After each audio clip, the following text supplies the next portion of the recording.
अस्सलाम वालेकुम dear student, कैसे हैं आप लोग।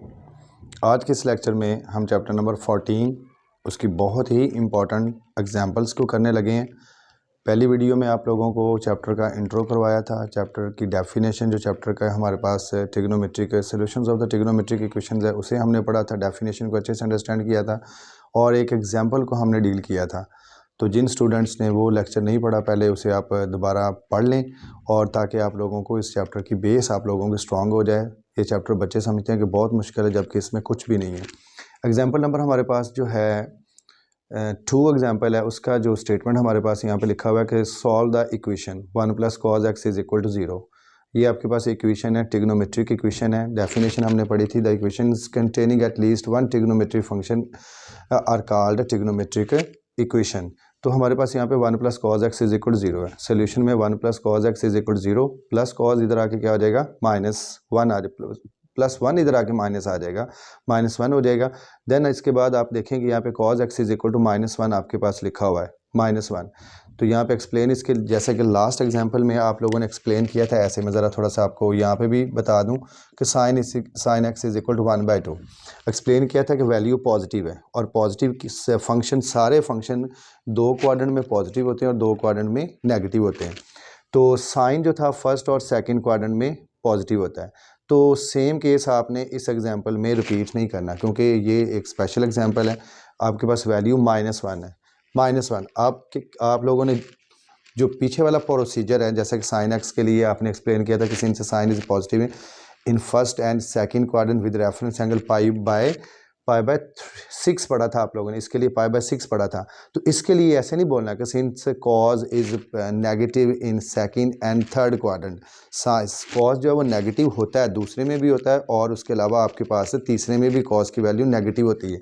लेकिन ये एक स्पेशल वैल्यू आपके पास है -1। इसके लिए एक्सप्लेन क्या करना आप लोगों ने कि since cos is negative there is only one solution x = pi in 0 to 2 pi।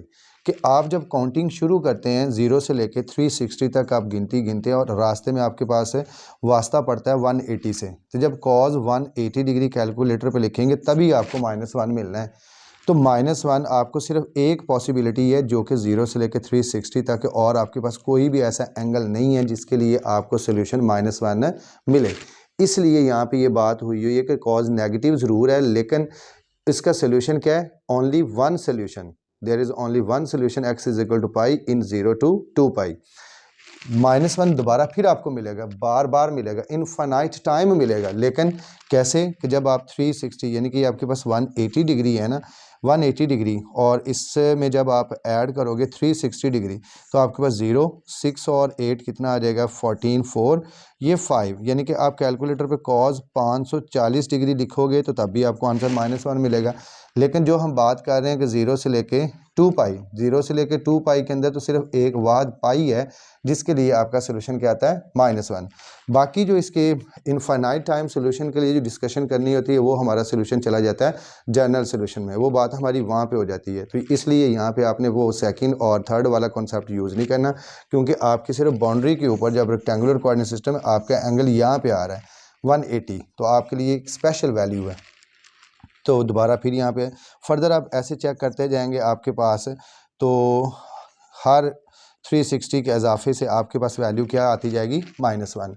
तो यहाँ पे आपने पहले एक्सप्लेन कर लिया, since cos is negative there is only one solution x = pi in 0 to 2 pi। फिर since 2 pi is the period of cos x, ये cos x इस डोमेन के अंदर हमने रहते हुए काम करना है। अब आप यहाँ पे बात करें कि जनरल वैल्यूज़ ऑफ x, कि इस x के लिए जनरल वैल्यूज़ क्या बनेगी कि यही जो पाई आपके पास है इसमें आपने 2n पाई ऐड कर लिया तो ये जनरल सोल्यूशन बन गया। ये दोबारा फिर यानी कि यहाँ तक तो ये इसका सेमी सर्कल है ना 180 डिग्री है। जब ये एक कंप्लीट एक और रोटेशन करके आएगा 180 में, जब ये 180 में 360 ऐड हुआ तो 540 डिग्री आपका प्रोड्यूस हो गया।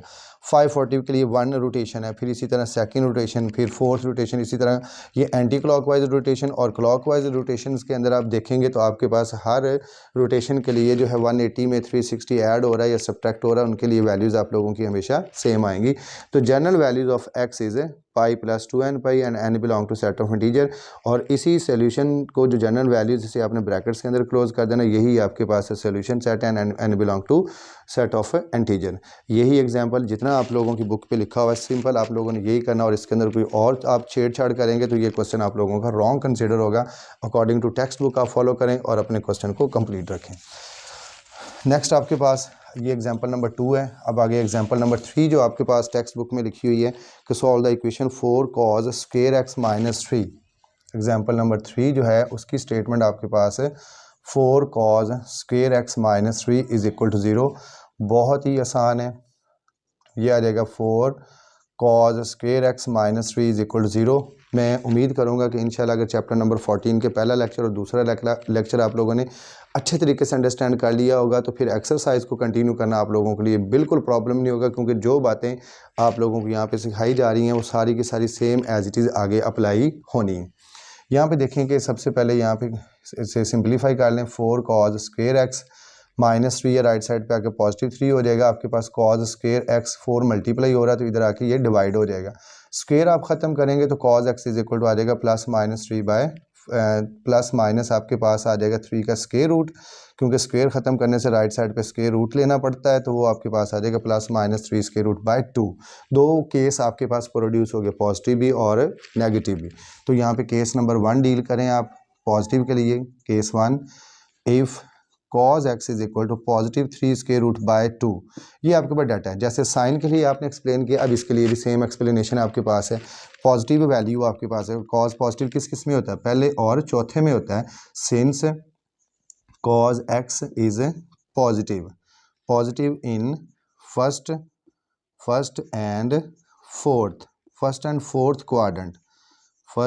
Fourth quadrant with reference angle.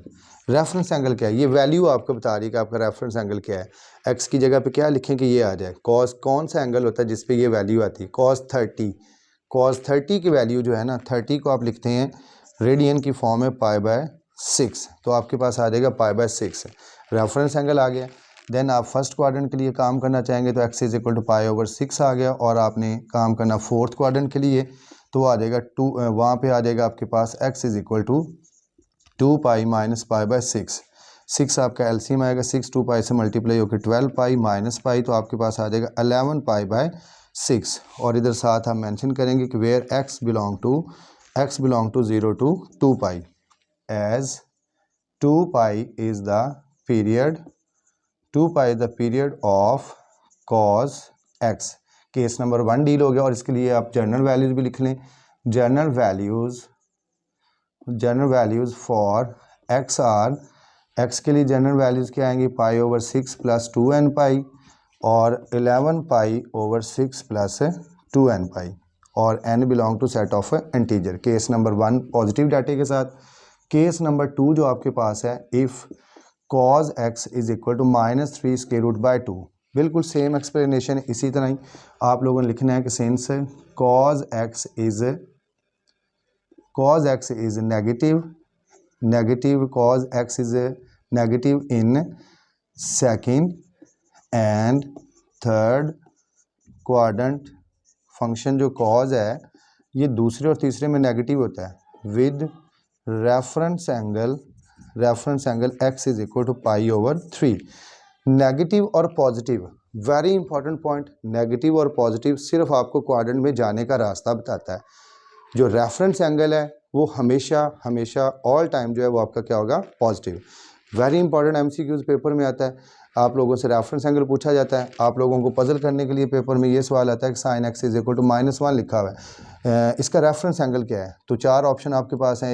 एक ऑप्शन आपके पास -π/4 है, एक आपके पास पॉजिटिव π/4 है, एक आपके पास आ जाएगा π/3 लेट्स सपोज आ जाएगा, और एक आपके पास ऑप्शन आ जाएगा π/6 आ जाएगा।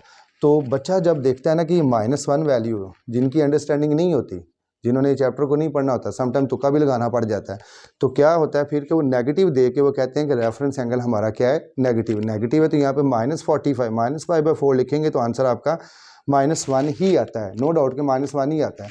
लेकिन जो नेगेटिव है वो सिर्फ आपको सिग्नल प्रोवाइड करता है कि आपने काम किन किन क्वाड्रेंट में करना है।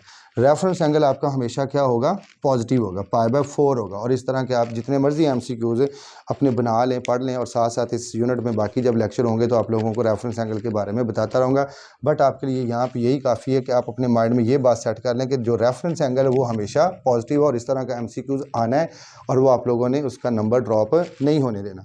आपके पास आ गया x = π/6, तो आपके पास काम आप लोगों ने करना सेकंड और थर्ड क्वाड्रेंट के लिए, यहाँ पे इधर मेंशन कर लेते हैं। सेकंड क्वाड्रेंट के लिए जब भी काम करना हो तो x = pi minus reference angle π/6 है, तो ये आपके पास 6 एलसीएम 6 पाई माइनस पाई, तो आपके पास आ जाएगा 5 π/6। देन आपने काम करना है थर्ड क्वाड्रेंट के लिए, तो x = पाई प्लस π/6 आ जाएगा, तो 6 आपका एलसीएम, ये 6 पाई प्लस पाई, तो आपके पास आ जाएगा 7 π/6। ये दो एंगल आपने निकाली और इधर इसके लिए भी आप एक्सप्लेन करेंगे कि x बिलोंग टू 0 to 2 पाई, और फिर इसके लिए भी आपको यहाँ पे बताना होगा कि as 2 pi is the period, 2 pi is the period of cos x. और आपके पास यहाँ पे भी जनरल वैल्यूज शॉर्टकट में मैं लिख रहा हूँ, जनरल आपने पूरा लिखना है। General values for x are, x के लिए जनरल वैल्यूज़ आपके पास 5 π/6 प्लस 2n पाई, और आपके पास आ जाएगा 7 π/6 प्लस 2n पाई। ये दो रूट्स आ गए हैं, दो रूट्स आपके पास इधर ये पड़े हुए हैं। इन चारों रूट्स को आपने इधर सोल्यूशन सेट में लिखेंगे तो आपके पास आ जाएगा π/6 प्लस 2n पाई, फिर यूनियन आपके पास आ जाएगा 11 π/6 प्लस 2n पाई, और यूनियन आ जाएगा आपके पास 5 π/6 प्लस 2n पाई, और यूनियन आ जाएगा आपके पास 7 π/6 प्लस 2n पाई, और n belong to set of integer. तो स्टूडेंट, आज के लेक्चर में आपने ये दो एग्जांपल अच्छे से सीखी हैं।